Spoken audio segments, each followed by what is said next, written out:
Welcome to our spoiler-full, as opposed to spoiler-free version of our Alien Covenant You've review. been warned. Yes, so you know what's coming. Okay. We just kind of wrapped up what we liked and didn't like about Alien Covenant. And when we came out the theater, I know I'm supposed to start off with one thing. I just remembered something else. Mm-hmm. I kept saying, I was screaming it, to be honest. I kept yelling, I can't believe I fell for it. I can't believe I fell for it. Yep. So I asked you two questions. What point did you know that this wasn't an Alien movie? Mm-hmm. And two, what point did you know that this wasn't going to be a good movie? Yes. So as I thought about it, I think the first point at which I knew Alien Covenant, I can't stand even calling it that. It's just the word alien. Yes, there were aliens in this movie. There were clearly aliens in the movie, but it shouldn't have. What, two? Yeah, shouldn't have been called, whatever. So I think when I realized, or had this sneaking suspicion this wasn't going to be an Alien movie, was almost immediately. When they open up, and they have that big scene, that interaction between David and Wayland. A young Peter Wayland. Yeah, like a huge flashback, and we're clearly going for, and I'm sure we'll talk about it a lot more. It just seemed like the overarching theme was this big play between the creator and the created. Yeah. And you saw this huge, pretty long sequence between David and Wayland. Oh boy. And I'm thinking, wait a minute, like I knew I'd already gotten a sense from the trailers that Fassbender was in this movie. Right. But I saw that and I'm thinking, this is going to be Prometheus too. Like I'm watching this interaction and how long this is being drawn out, how much we're talking about themes that really have nothing to do with Alien in the broader sense. And that kind of like floral. In the Alien universe, it's not really fanciful. It's very simple, Yeah. Like even though Bishop, I suppose, could, he could pull out a viola and play, some classical piece of music. Yeah. That's not what the movie's about. Like, they show off his inhuman capabilities with like the knife trick, right? Yeah. They do stuff like that to show you like, oh, he's not human. They don't have him sit down at a piano and play freaking Wagner and quote, inaccurately quote Lord Byron. Yeah. Like they don't do that. That's not part of Alien. That's a very Prometheus thing to do. Exactly. And that it was amazing to me how upfront that was. Like I got that feeling almost right off the bat. I had the same feeling initially, but I was like, whoa! You told me this wasn't Alien. We gotta leave that stuff behind. Mm-hmm. Like I'm okay with you leaving some of like the vestigial. I always thought, okay, this was, you probably had an idea for Prometheus 2. After Prometheus 1 sucked, you couldn't really get Prometheus 2 greenlit, so he's like, okay, I'll make it Alien, okay. But I never really thought I thought like, oh, so he'll have like these little nods to get his like Prometheus in where he wants to get it in. But really, that's not what the body of it's gonna be. Mm-hmm. But I was wrong. So when did you know? When were you like, oh no, this is all wrong. This is just a bad movie. Yeah, I think we talked about it a little bit in the spoiler-free little opening tidbit. I think I really felt this movie was going in a direction that I wasn't going to enjoy. As soon as that team of fools stepped off of a shuttle onto a planet they'd never been to, never actively researched, in nothing but, as we said, hoodies and khakis. When I saw that, I just knew from that point forward I couldn't take this crap seriously anymore. Like it was just, as we said in the other as you said in the other video, it was so glossed over to the point it made it obvious. It was funny, like in this inverse relationship where they didn't say anything about it, and as a consequence, it really stood out to me that we're not mentioning or even explaining why these imbeciles are walking out with no suits, no protective gear whatsoever. When in every other movie before, They always did, Right. even if they subsequently, moronically, removed Sure. the protective gear. We're just going out there with none of it, Right. and it was just from that point on. I basically it primed me to assume that all of these people were idiots. So why do I care anymore? Yeah. Like these guys are not cut out to survive. So just bring on the slaughter. Yeah. Like just bring it on. They're all going to die. I can clearly tell they're all going to die. There's also like if their hand had been forced, like you could get me to believe they were cutting corners. Yeah. But like their ship gets damaged, and that's what wakes them out of like cryo sleep. They have to go out and repair the ship, and basically while they're repairing the ship, Dan McBride picks up this transmission. Where you see if you've seen Prometheus, you recognize Elizabeth Shaw is singing Country Road, a John Denver song. What an ear he had to pick that up, because there was no way I understood that as anything but static. I mean, I will defend the writing here. If you know anybody from out in those hills and whatnot, Them parts. they know that. Yeah. So that was accurate. I will give him that. All right. What was weird? This is like the 22nd century or 23rd, 22nd, I think. Yeah. I mean, he recognizes a song that would have been 160 years old. Yeah. Like, Good luck. that was a little bit. I mean, it'd be like so you recognize something from like the 1850s. Yeah, I Which mean, maybe you would. I don't know. I would recognize the 1812 overture. I guess that's true. I don't. John Denver, 1812 overture, Tchaikovsky, right? Yeah, of course. I think that's on Level the level. playing field. Yeah, that's on the level, right? Yeah. And no hate on John Denver. I love me some John Denver. Yeah. Right? But for me, I think it was similar. Although I think I didn't. I thought, okay, we can get over this. We started out at like a weird speed, but we can get over this. Mm-hmm. The most troubling thing to me was the kind of weird. There are all these weird things to notice that I don't think should be in a film if you want me to not notice them. Yeah. Like, the captain of the ship dies in his cryopod. He's burned, his grisly death, burned to death. Yeah. But it's James Franco.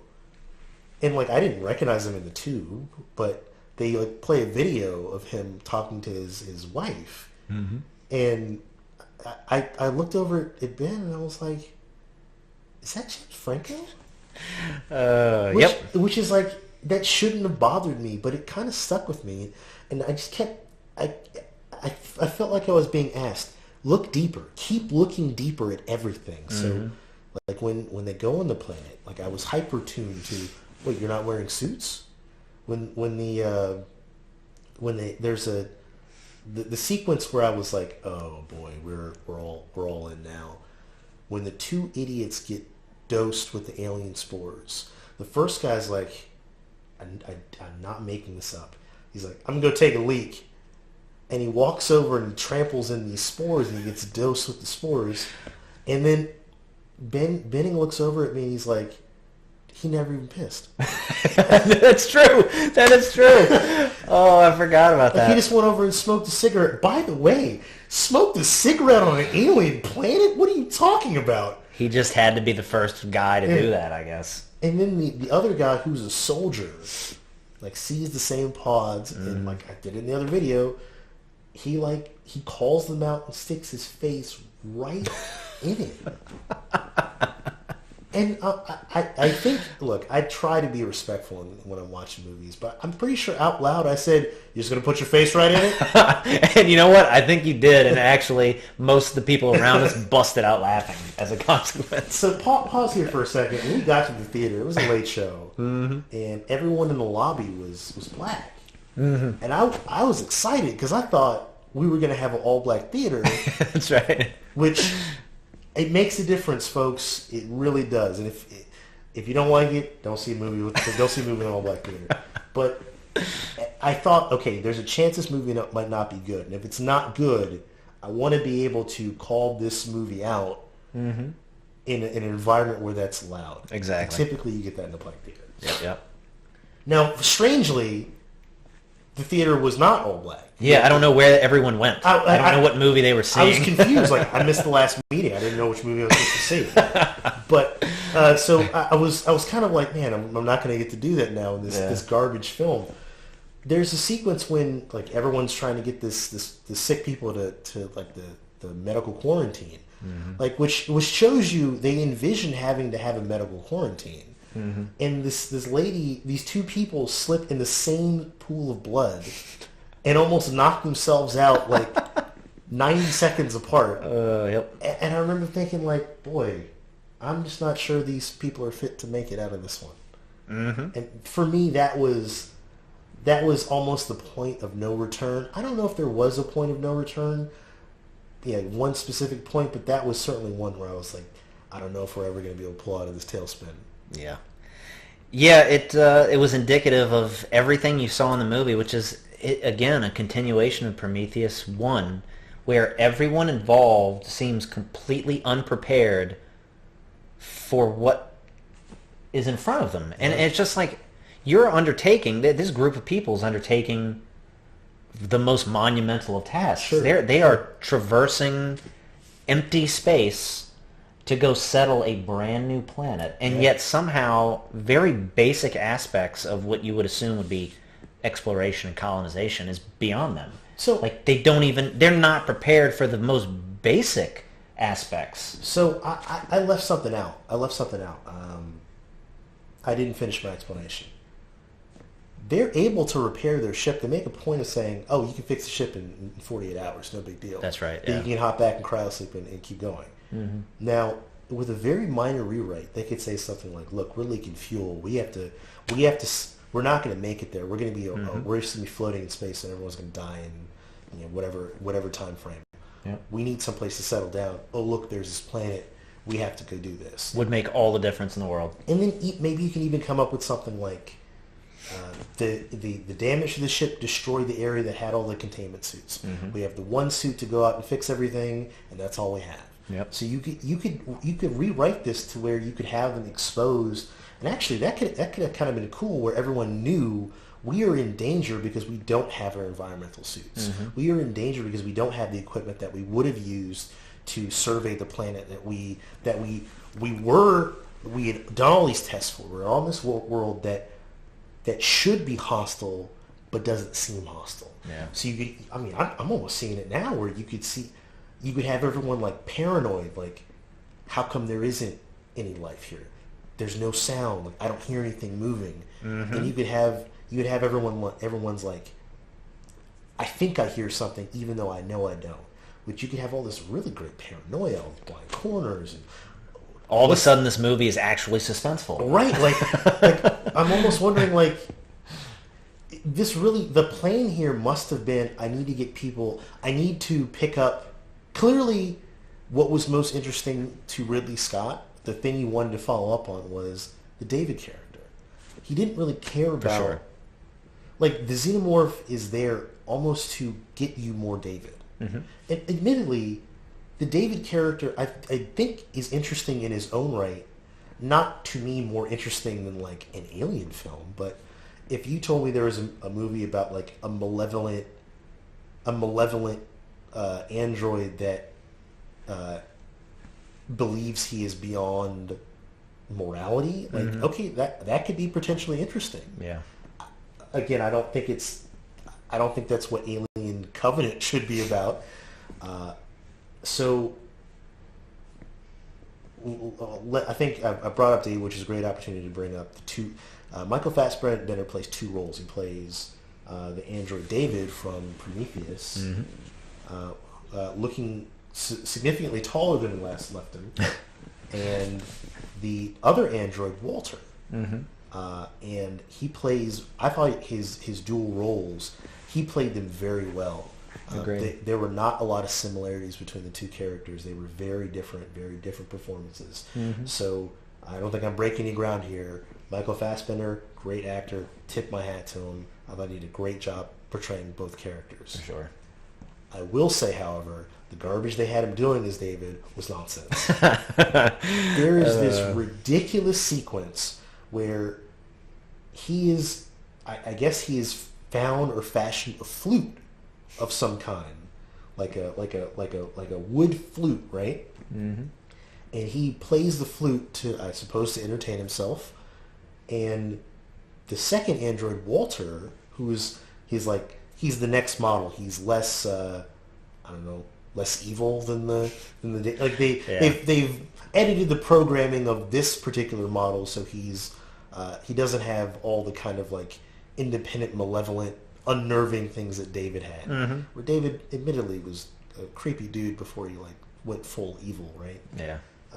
Walter doesn't have that, and you have this interaction between Walter and David where David's almost like enamored initially with, oh my God, look, there's another android. Yeah. And he's with like his innocence. He was like enamored with his innocence. Like he was again. I feel like this stuff it's interesting in its own way. Mm-hmm. I don't think it's wrong to want to follow up on the David character and like what happens when you find the next model and maybe he's not what you think he is. Mm-hmm. Like, that's interesting. I admit that, but you have this ridiculous sequence where David's like playing the flute and Walter's like, well, I can't play, and David's like, well, I'll teach you.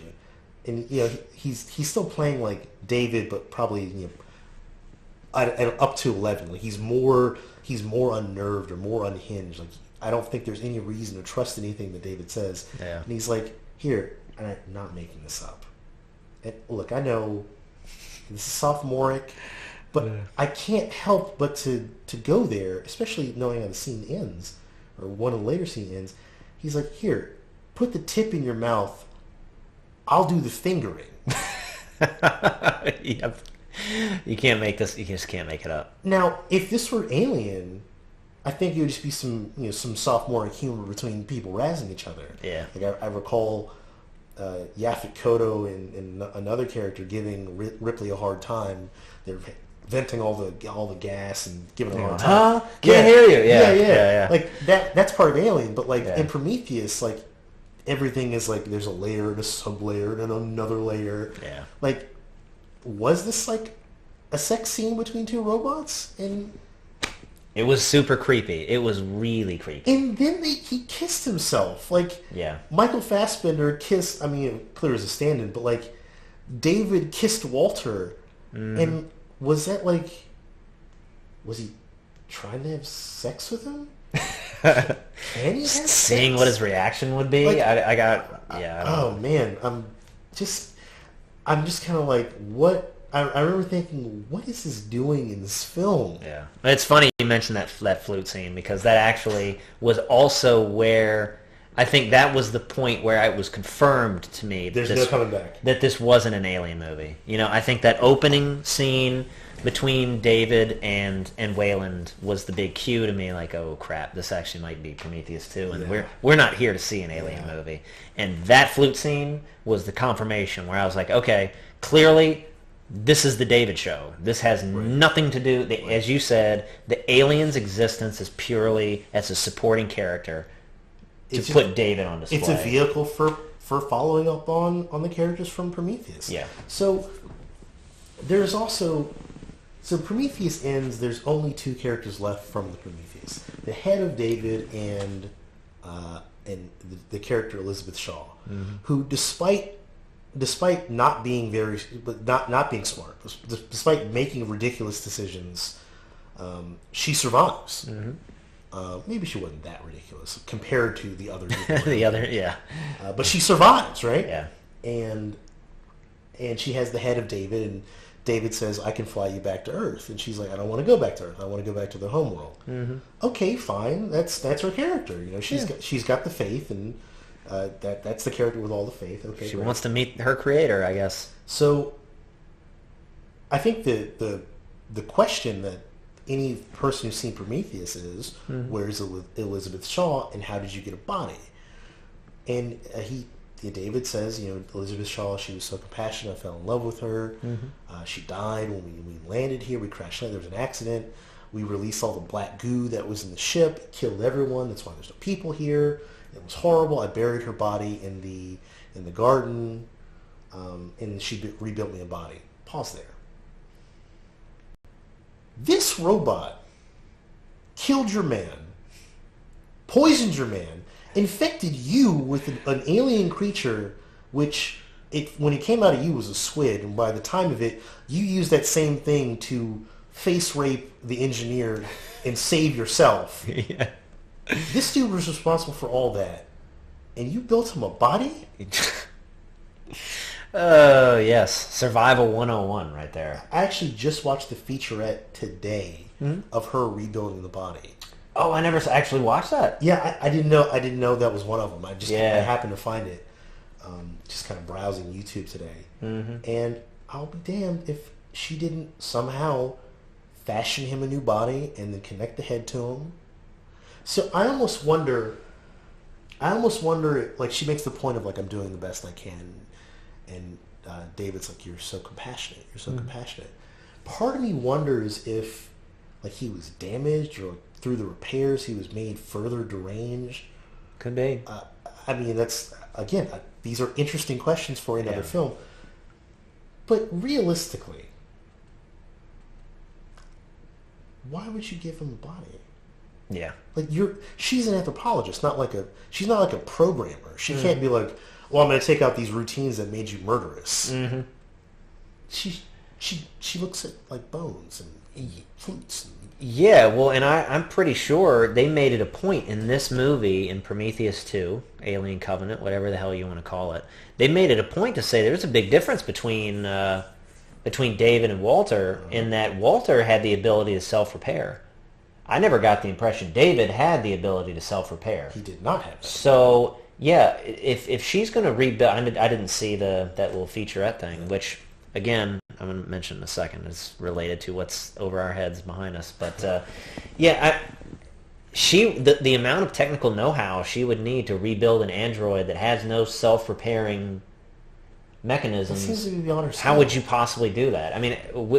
Without a lab, without any of the spare part, I don't know, that's nonsense. But it also brings up the point that we kind of mentioned in the last video. These featurettes that were on the video on YouTube, all these videos that were not in the movie. Right. None of them were in the film. I don't even think there are huge segments of the movie that make no sense or are completely devalued by not having seen these things, these featurettes, because they filled in so many gaps, albeit some of them kind of insignificant, but enough that some of the interactions between characters just didn't make sense. I remember we specifically said through the first half of the movie, we didn't know who was married to who was coupled off, why anyone cared about anyone else on the crew. Because they keep making reference to people's wives and husbands and such. And it was like, it wasn't till after all these people were dead that I got a decent sense of why we cared. Yeah. And apparently, these stupid featurettes were what built that backstory. And that's just, I don't know, it's not lazy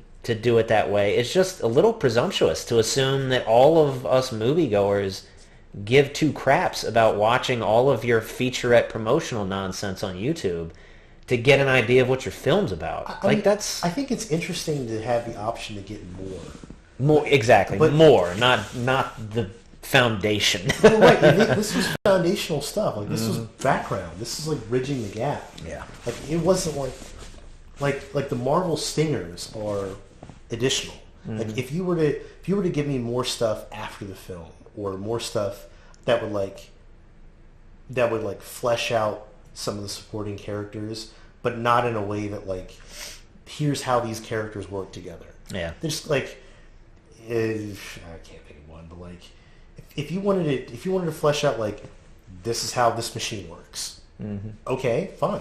I think that would be fine. But I think maybe the way it was approached here was not the best way to go about doing it, because I don't think any of the featurettes are bad. Not the ones I've seen, at least. Some of them, I'll be honest, were more entertaining than a lot of scenes in the actual movie. I actually kind of got more enjoyment checking out, like, this scene. I think what this is that we put up behind us, the scene where it's like before they go into cryosleep, and they're all having like a big crew get together. Like, even that one, if I'm not mistaken, it's called The Last Supper, right? The Last Supper, yep. But like, again, why? We're going biblical. Why? We're going biblical, and how about that? We'll take that as a transition into a discussion about what it seems like Ridley Scott was really going for in this movie. What's that? So the crux of the story. Well, how about before we go into that? I will say, I think I said to you, it seemed like to me that either Ridley Scott or somebody else on the team thought, you know what? The movies everybody's a fan of, the things that got the most viewership were Alien and Aliens, the first two movies. Right. So how about we go back to those two movies? Right. But let's do it in a backward-ass way, Okay. where we take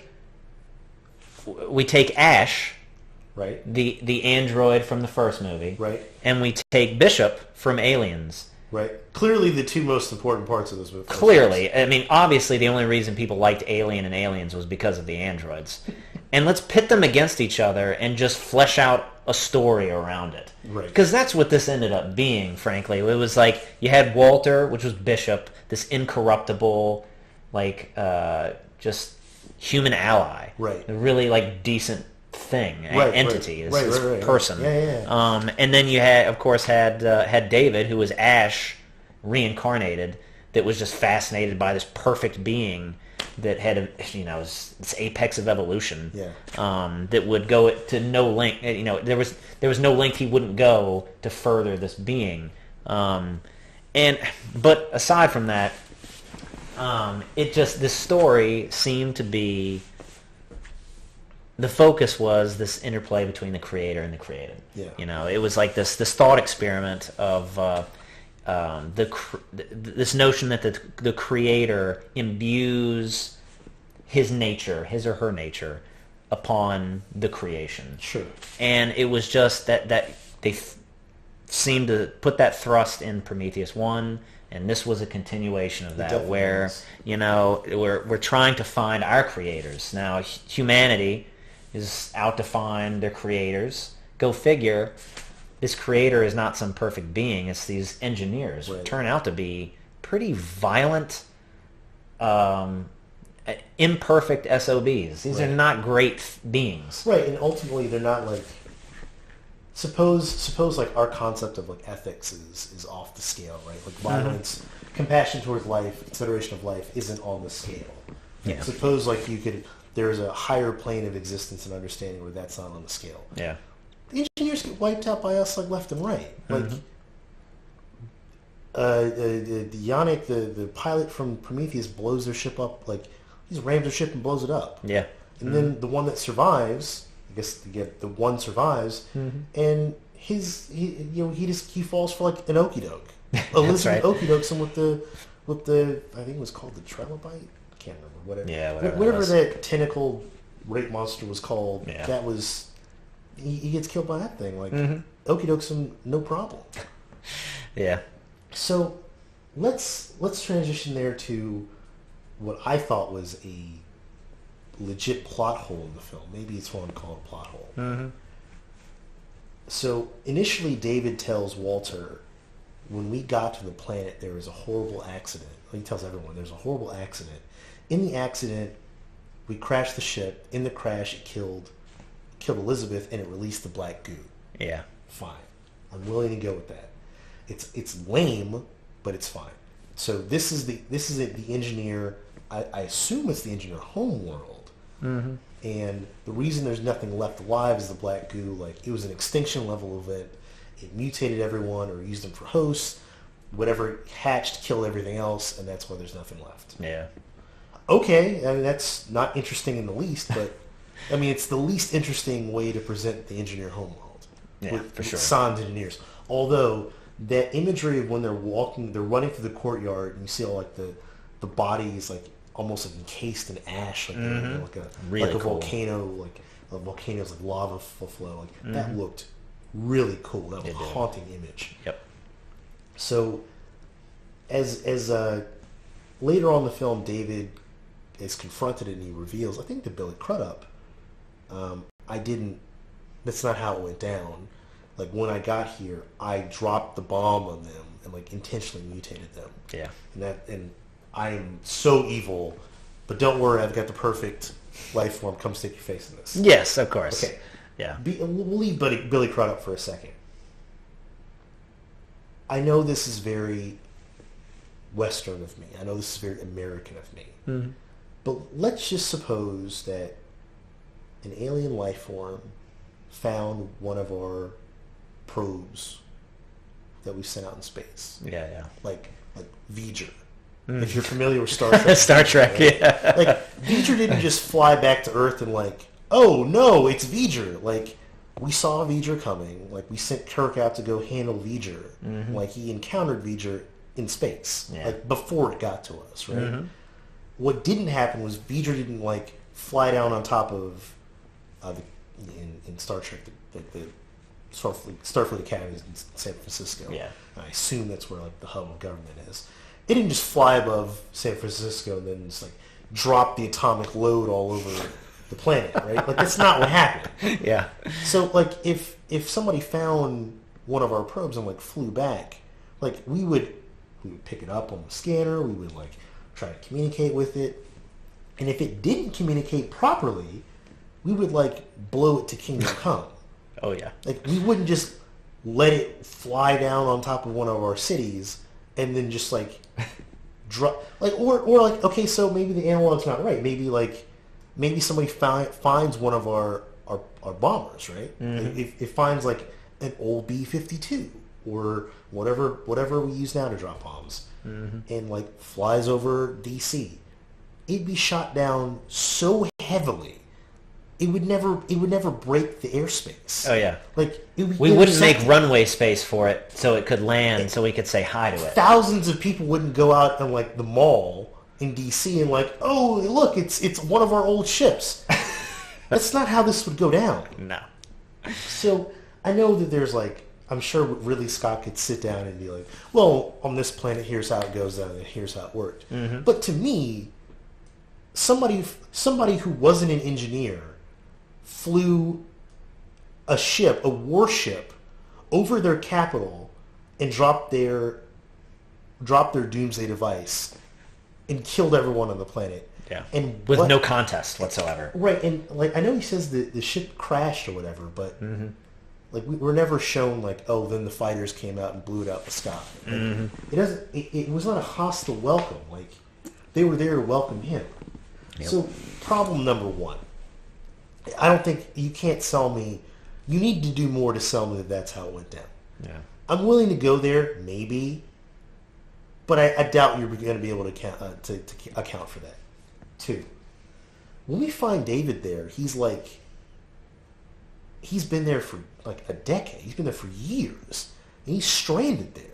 He even he pulls like this ruse to get on the shuttle to go back to the colony ship so he can like pretend he's David, right? Yeah. Like, oh, swerve, he was David the whole time.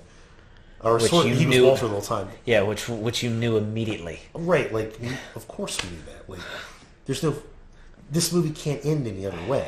I know I turned to you and said that. We know that's David, right? I mean, The you only- couldn't be trying to pass this off as some big aha moment. Like, part of me almost thought, like, that was the joke. Like, it's so obvious it's not going to be that. Yeah. Like, you see this Yeah. coming, so it won't be that. For or, sure. like Walter will come out and, like, rip his head off at the end and say, thank God I got to him. Like I almost thought like that was going to happen because there's no way they're just going to let this be David. Yeah. Okay. Again, this is very Western of me. This is very American of me. If you were able to pilot one of our ships and you dropped the bomb and you killed every human on the planet, you would not be stranded on Earth. You could find another one. Oh, yeah.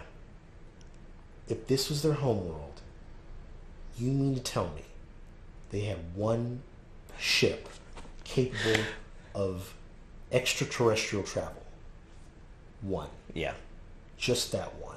Yep, apparently. Now, on that planet they came from, there were other ships. Oh, scattered everywhere. But on this planet, Their homeworld. their homeworld, just one. Of course. Right. Yeah. Right. That was another. To me, that's not just a problem. I think that's a plot hole. Yeah. Like you could have told me like, well, David doesn't want to go back to Earth until he's perfected this thing. I don't think that was what was presented. Yeah. I don't for think sure. that's what the character presented it to as us. Mm-hmm. David almost has this thing where he hates humanity so much, it's like his defining mission in life, like his robotic life. Mm-hmm. He has an exchange with Walter, basically after he's like pulled his mask off and said, "I'm evil." He says, I can't let them. They're a dying species, and I can't let this ship go to its destiny. Yeah. Is this the only colony ship that's happened? That's a good question. Like, yeah. I get, like, I hate humanity. If I can kill 2,000 humans, that's 2,000 more I don't have to deal with. Yeah, yeah. Okay, but it almost seems like I can't let them restart their... Like he says, like, they're a dying race, like... Yeah, like, this is it. Like this is the dying breath of humanity right here. Right, like, but that doesn't really make a lot of sense in terms of, like... This happens before Alien 2, Aliens. Yeah. And they have, like, other planets on Alien. Mm-hmm. Excuse me, in Alien 1... Oh, yeah. They're space truckers. Like, they're going to and from, presumably, like, populated areas. Yeah. In Alien 2, Aliens, they talk about how Ripley floated through, like... She would have floated all the way through, like, all of civilized space, but for she got... They just caught her, yeah. They, like, picked her up, right? Yeah, yep. So, I mean, this is before that time, right? But... Yeah, at no point have they presented humanity as, like, this dying out species. If anything, they're just an ever-expanding species. This movie doesn't really seem to... What I'm saying is this doesn't really fit in continuity as much. Like, it almost seems like it presents continuity problems. Mm-hmm. So, I think there's more to come back to with David, but while we're talking about continuity, like... So, Dave's got a basement, and in the basement he's got a bunch of what look like xenomorph eggs. Mm-hmm. And I think that it's like almost xenomorph. It's like the cousin, right? Yeah, yeah.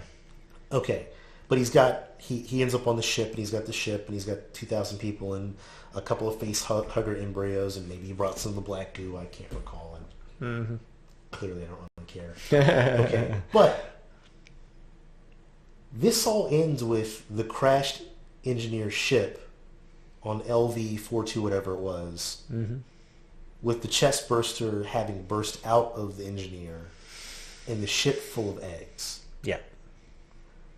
So this movie goes to that, right? That seems to be the direction they're going. Yeah, I mean, maybe you could... there is perhaps a convoluted way to tie that together. I'm not sure I'm interested. Exactly. It's not interesting. It's not interesting. And like much of, I hate to say, like much of this movie, there may be parts of it that make up a story. The problem is it's just not all that interesting. No, at least not to us. I don't think it's it's like that. I mean, it's like that creator created thing. It's like, as a thought experiment, sure. I mean, I guess that would be interesting to some people that, like, yeah, these imperfect engineers created imperfect humans, and this egotistical narcissist Wayland created an egotistical narcissist android, and this maniacal android plays with this alien DNA and creates a killer robot because he was a killer robot, and it's just like, okay, fine. I mean, those stories are all fine if that's what you want to say. Like, the creator creates the same flawed nature that he has, but I just don't care. I mean, fine, call it Prometheus 2. Just don't call it Alien Covenant, because it's not. That's the problem. It's like, even if you do call it the appropriate title, whatever that is, I just wouldn't have seen it. It still doesn't matter. It's still not a good movie. It's still not well done. Even if that theological story you want to go with, whatever you want to call it, that thought experiment, if that's what you want to go with, it's still not well done. It's still not well done. And so let's talk about that theme in terms of the androids. Yeah. So creators are flawed, so they create flawed things. Right? Mm-hmm. It doesn't mean their creations are weaker. Ultimately, their creations tend to outlast them, sometimes even supplant them. I think we've seen with the with the engineers. They've been wiped out by the creation of their creation. Yeah. In the terms of humanity, they're being killed by their creation. Yeah. Their stupidity too, but their creation certainly. Where does Walter fit in this? Like, Walter's another creation of man. You would think like he would. It almost seems like the introduction of Walter would be almost to break the cycle, right? Yeah. But Walter gets defeated twice by David. Now, admittedly, they're through almost like underhanded tactics. Mm-hmm. But in the first time he like defeats Walter, he stabs him in the neck with the reed of the flute. Yeah. Mm-hmm. Which, like, I remember almost groaning, like, my God, like, he hit you with the okie doke. Like, again, he hit you with the okie doke. Yep. So telegraphed. So telegraphed. Which I think, did he stun him with the kiss first and then stabbed him? I think that's how it went. Yep. I think that is how that scene went. Yep. Which, like, I was like, if that's how your character gets killed, then what was the point of including it? Now, he comes back later and he's like, well, he basically says, I can self-repair. I am mightier than you. Mm-hmm. And I almost thought like, oh, well, he suckered him into disposing of his weapon so he could like fight him, right? Yeah. Like hand to hand. Mm-hmm. Now, they have a really stupid android fight where they're like flipping around and throwing each other into things, and I couldn't have cared less about that fight. And again, Walter has the upper hand and is like, I can't let you leave the planet. I'm going to stop you, whatever. Mm-hmm. And David goes back into his like Cobra Commander, Megatron, like, oh no, I'm going to distract you. And while I'm distracting you, I'm gonna reach over here and grab my weapon and take you out. And that's where they make their cut so you don't see what happened. But I mean, obviously, the only reason you would cut that scene is because Walter didn't win. Yep. Okay, but we'll talk about that later. So for Walter to lose twice, to at least the point where David could supplant him on the ship, mm-hmm. that almost seems to break the circle in a different way. Not with your creation you are flawed, so your creation's flawed. Walter was supposed to be like, oh, he fixed his little problem with the last model. The last model wiped him out, like wiped the floor with him twice. Yep. But David didn't create him. David didn't have shit to do with that creation. I don't think I get that. Yeah, there were a lot of things in that film that just had me scratching my head after the fact. I mean, and it started really early. It's like when they showed that blast, this huge neutron star blast that supposedly woke them all up. Yeah. And looked like it jolted that ship. I expected that ship to disintegrate into 100 pieces. Sure. By what they visually showed me. I figured they were going to take the not interesting, but at least more logical story route that, okay, the ship's irreparable, we have to land on this other planet. Naturally. Of course, they didn't do that. Nope. Which would have made more sense. In any case, you see them like repairing this ship. Apparently, all that happened to it was one of the sails came unhooked. All we had to do was go out there in our suits and stick a carabiner on it and like tighten it up. Everything's okay. And we're perfect. And I'm thinking that does not compute with the visuals and the savagery of this blast that you just showed me. Right. And it was crap like that. Just the physics of it made little to no sense. Yeah. And again, I know it's fiction, and I'm willing to overlook the non-existent science, but logic and just like basic physics. I'll grant to any physics nerds out there, I know physics is an ever-evolving field here, but I just like basic concepts need to be present there, or else the fiction has no foundation or basis to evolve from, and I can't work with it. You often you find yourself asking, what are the rules? Yeah, exactly. Like one of the things I was struggling with was I didn't know what the weapons were capable of doing. Mm-hmm. When they had the white aliens, which I think those are the protomorphs. Yeah, whatever the heck they No, were called. Neomorphs. Neomorphs, yeah. It appeared that they were being shot. They were being struck by the rounds fired by their guns, and they were fine. Yeah. Versus later on, they seemed able to kill the more developed protomorph with the same, or at least hassle them with the weaponry. Oh yeah. It seemed like it was. I just didn't know what the rules were. Are these weapons effective or not? Yeah. And like it's perfectly fine to say the weapons are ineffective. Like that can be a storytelling vehicle as well. Mm-hmm. But I didn't know what the rules were. Yeah, and that and you mentioned it in our spoiler-free video. That like tall grass scene, Yeah. I think is how you refer to it. Really, that was a cool, well done scene. That part where they're just like firing off rounds, they made those things seem invincible. Yeah. Like these things, they were Legit emptying clips into these things, and it was having no consequence. Yeah. But then that scene, Billy Crudup. yes, exactly. Yeah. When he comes in, when he enters, where I guess David is, it's just standing right in the face, but I can't make this up. Blowing in the face That's right. of this alien. That's It's right. standing right in front of him. It just seems kind of docile standing there. When Billy unloads into him, he takes him out instantly. Puts like two in his chest, the thing's down. And it's gone. Yeah, exactly. You're right. I did kind of feel the same way. I was like, wait a minute. I thought this thing was damn near invincible. Right. It seemed to soak bullets like nobody's business. Let's go back to that scene with where he's like, he's almost like dancing with the neomorph. He talks about David talks about if you blow on the nostrils of a horse, mm-hmm.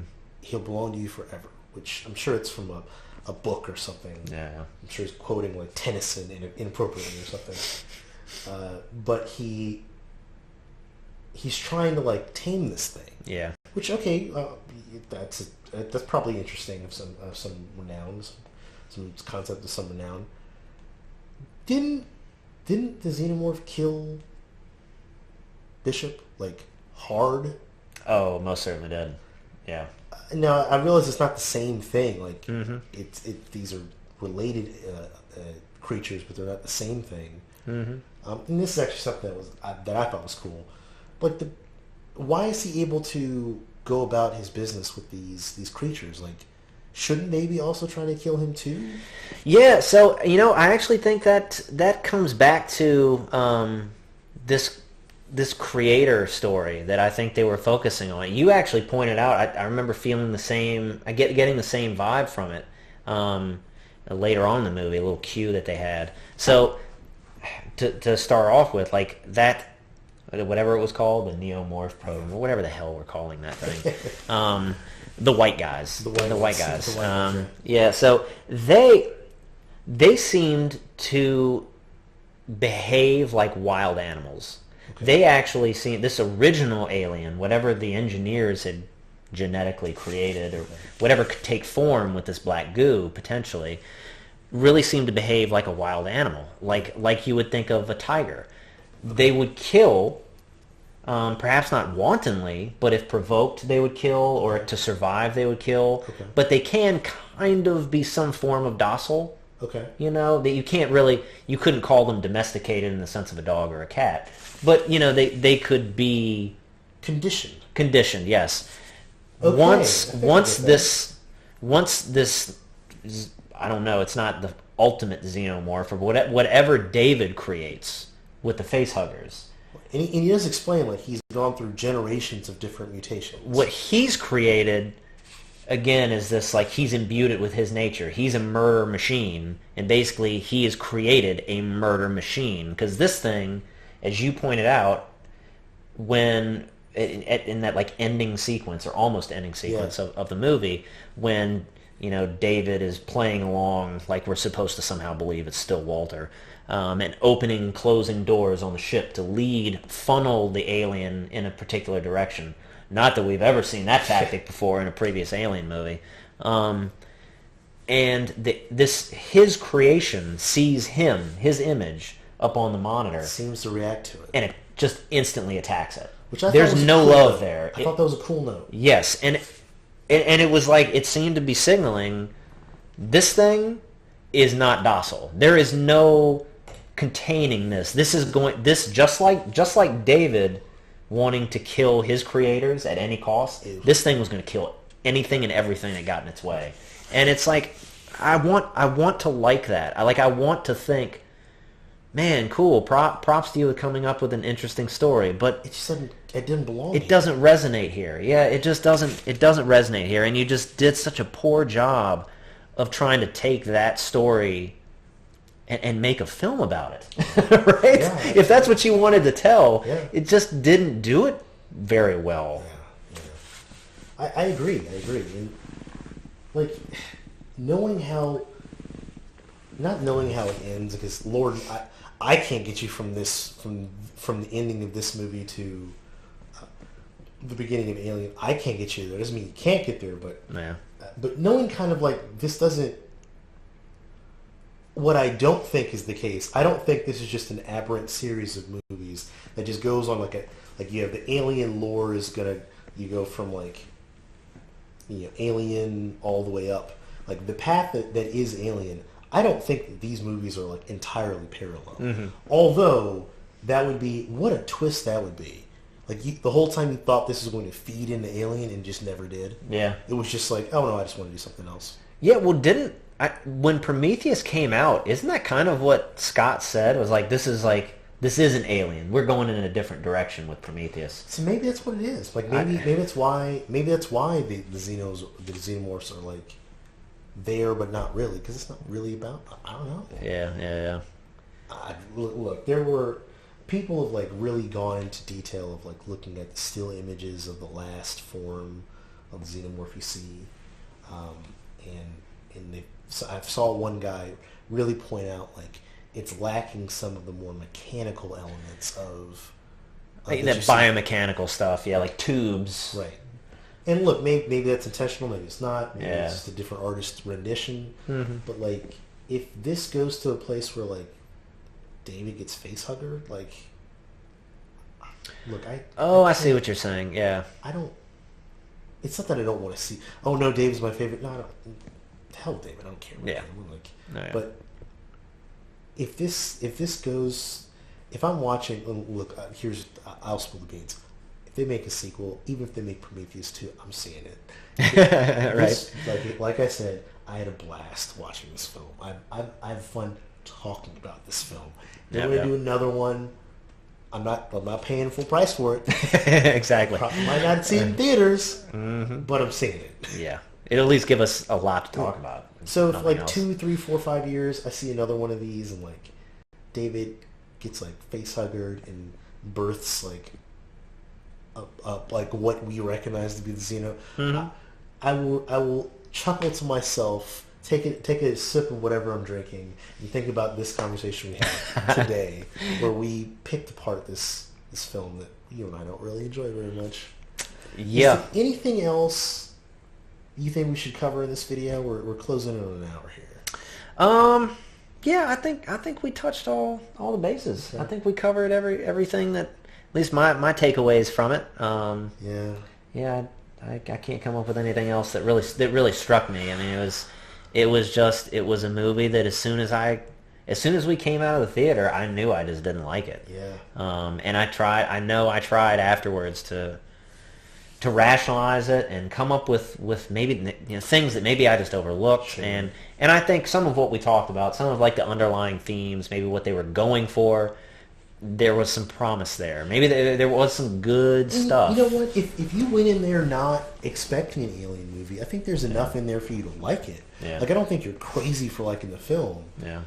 And like I can imagine someone saying, you know what, I was let down by Prometheus. I didn't get my hopes up, and this delivered.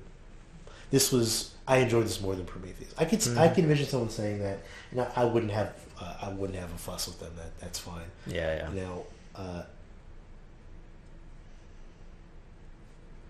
what I can say is, the people in the theater that were with us seemed to also have the same reaction we did. agreed. We all in this theater seem to be like, this was not very good, which runs pretty strong counter to what the general opinion of the movie seems, which people really seem to enjoy this more than not enjoy it. Yeah. Like, they don't seem to love it necessarily, but they do seem to say this is pretty good. Which I wonder if, like, post Prometheus, the feeling is, well, it's not as bad as Prometheus. I have actually heard my folks, I think, said the same thing. Oh, yeah? They said the exact same thing. When my folks saw it, they had that same exact response. It was like, well, it wasn't as bad as Prometheus. But they enjoyed it. They did enjoy the movie. Like, it seems like a lot of people did. Not us, and no one in that theater with us seemed to enjoy it either. They seemed to be laughing at the same nonsense. And you know what? That is one thing. Maybe this is one thing we can kind of round the video out with. I found the movie, we kind of hinted at it in the last video, I found so much of it incredibly telegraphed. I found, I know the Alien franchise, the original Alien, kind of invented a lot of these aspects, these sci-fi horror aspects that we've seen replicated in a lot of other movies. And I know we've seen a lot of these movies, so I know perhaps we're keyed up to pick up on them. But even despite that, there were countless times, and I got the same sense from the other people in the theater with their reactions, that we knew what was coming minutes before it happened. Right. And it was like, it didn't matter. It was like the flute scene.